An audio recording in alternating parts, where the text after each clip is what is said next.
Do you feel like you're still recovering from the fall time change? Well, I have good news. The daylight saving spring time change is easier to navigate than the one in the fall. Today, I'm going to share how you can have your child adjusted to the new time in just one day. And I'm going to answer the very common question about whether you can use this time change to switch to a later bedtime and later morning wake time. Hi, I'm Allison Egidi, a pediatric sleep and wellness coach and a mom of two. I love to help parents find solutions. This is How Long Till Bedtime.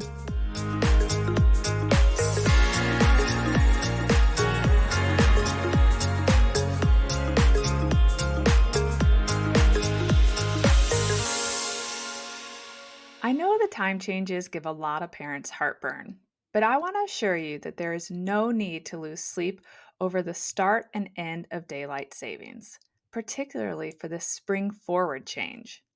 In the United States, on Sunday, March 13th at 2 a.m., the clock will spring forward. Because it's moving forward, this is the easier of the two time changes. Your child should be waking, quote, later than normal rather than the, quote, earlier waking that happens in the fall. So, what should you do? Just like with the fall time change, I recommend doing nothing to prepare in advance. And I recommend having your child back on their typical schedule come Monday morning. First, I want to explain why I don't recommend a gradual shift, and then I'll address what to do if you actually want to use the time change to adjust your baby's sleep schedule. The reason I don't like the idea of adjusting your child's sleep schedule by the 10 to 15 minutes every day leading up to the time change, this is a very popular approach that you'll find online, is because it increases the risk that you throw off their sleep rhythm. Our children's biological sleep rhythms are primarily driven by two things: one, natural light, and two, their daily schedule or the rhythm of their day. This daily schedule piece is big, particularly for children who go to daycare or to school. Our circadian rhythms don't vary by more than about 15 minutes on any given day. That means if you start tweaking before the time change, you're shifting their sleep schedule, but the daily rhythm hasn't changed at all. This could mean that your child's sleep is no longer in alignment with the rhythm of their day, which can result in early morning wakings, short naps, or even skipped naps. If you're looking for minimal disruption, don't do anything in advance, including the Saturday before the time change. I recommend putting everyone to bed at their normal time. Don't change the clocks. Then Sunday morning, you can either let your child wake up at their typical time, or you could proactively wake them 15 to 30 minutes earlier than their normal wake time. So if they typically wake at 6:30 a.m., you could wake them as early as 6 a.m., which is now the new 7 a.m. Or if you want to handle it the way I did when my girls were tiny, I would just let them sleep to their typical wake time, 6:30, which would then be the new 7:30. When you wake up on Sunday, March 13th, switch the clocks to the new time. Then I recommend making a small tweak to your child's typical nap schedule just for Sunday. If you have a baby or child who naps, you'll start their naps 30 minutes later than their typical start time. So, for example, if nap times are typically 9 a.m., 12 p.m., and 4 p.m., you'll put your little one down at 9:30 a.m., 12:30 p.m., and 4:30 p.m.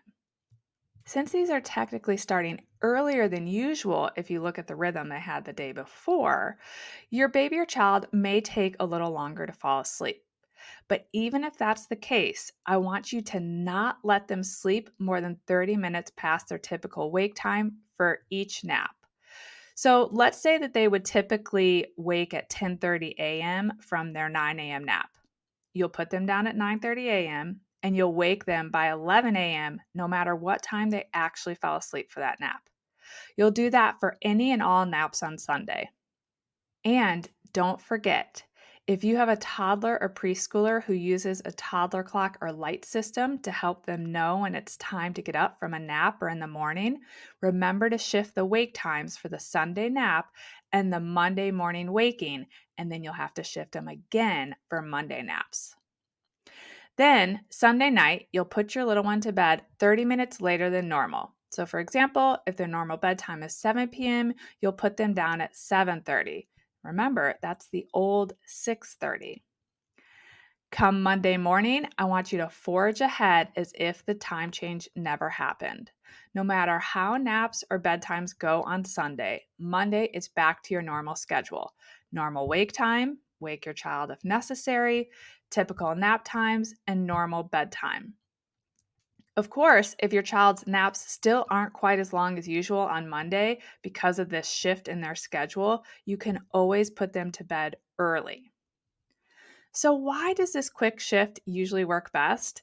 Because remember, by Monday morning, your household is going to be on their normal schedule. You're going to be going to daycare or work or school at the same time you normally would. Same thing for classes or evening activities. Your child's going to be eating meals at the typical meal times. This means your child's sleep should quickly realign with the rhythm of their day. Now, let's talk about that idea of shifting our early risers to a later schedule. I find that some babies and young children can have their schedule shifted later by about 15 to 30 minutes, but pretty rare that you'd be able to shift them an entire hour. But if you have a child who goes to daycare or school, I really want to help manage your expectations. It's possible this time change will allow them to wake a bit later, if that works with the schedule of you getting up and needing to leave the house. But most babies and children are going to shift back to their typical, most ideal rhythm within about 2 weeks of the time change. That daytime rhythm ultimately wins out and shifts their circadian rhythm. If, however, you want to try this schedule shift, go for it. I would recommend a goal of shifting that schedule just by 15 to 30 minutes later than normal, not the whole hour.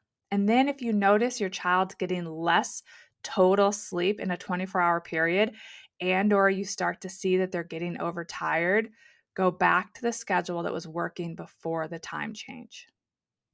I also want to give a little guidance to my newborn moms out there who have babies not yet on a consistent schedule. I don't want you to think too much about this time change at all.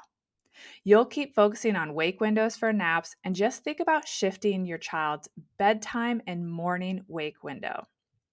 You could do this by about 15 minutes every couple of days until you get back to your desired bedtime and morning wake. Making sure that you wake your baby in that desired morning wake window and not letting them sleep in too late is the easiest way to shift that bedtime earlier. All right, there you have it. I hope this helps you not worry about this upcoming time change, but I also hope it helps you feel prepared. If you're like me, you love to have a good plan. So just jot down your schedule for Sunday and remember to change those clocks for the toddlers and preschoolers. And if things get funky for a couple days, early bedtime is always your friend. Thanks for joining me, and I hope you'll come back next week. Bye for now. Thank you for listening to How Long Till Bedtime. To learn how we can work together to improve your child's sleep, please visit sleepandwellnesscoach.com.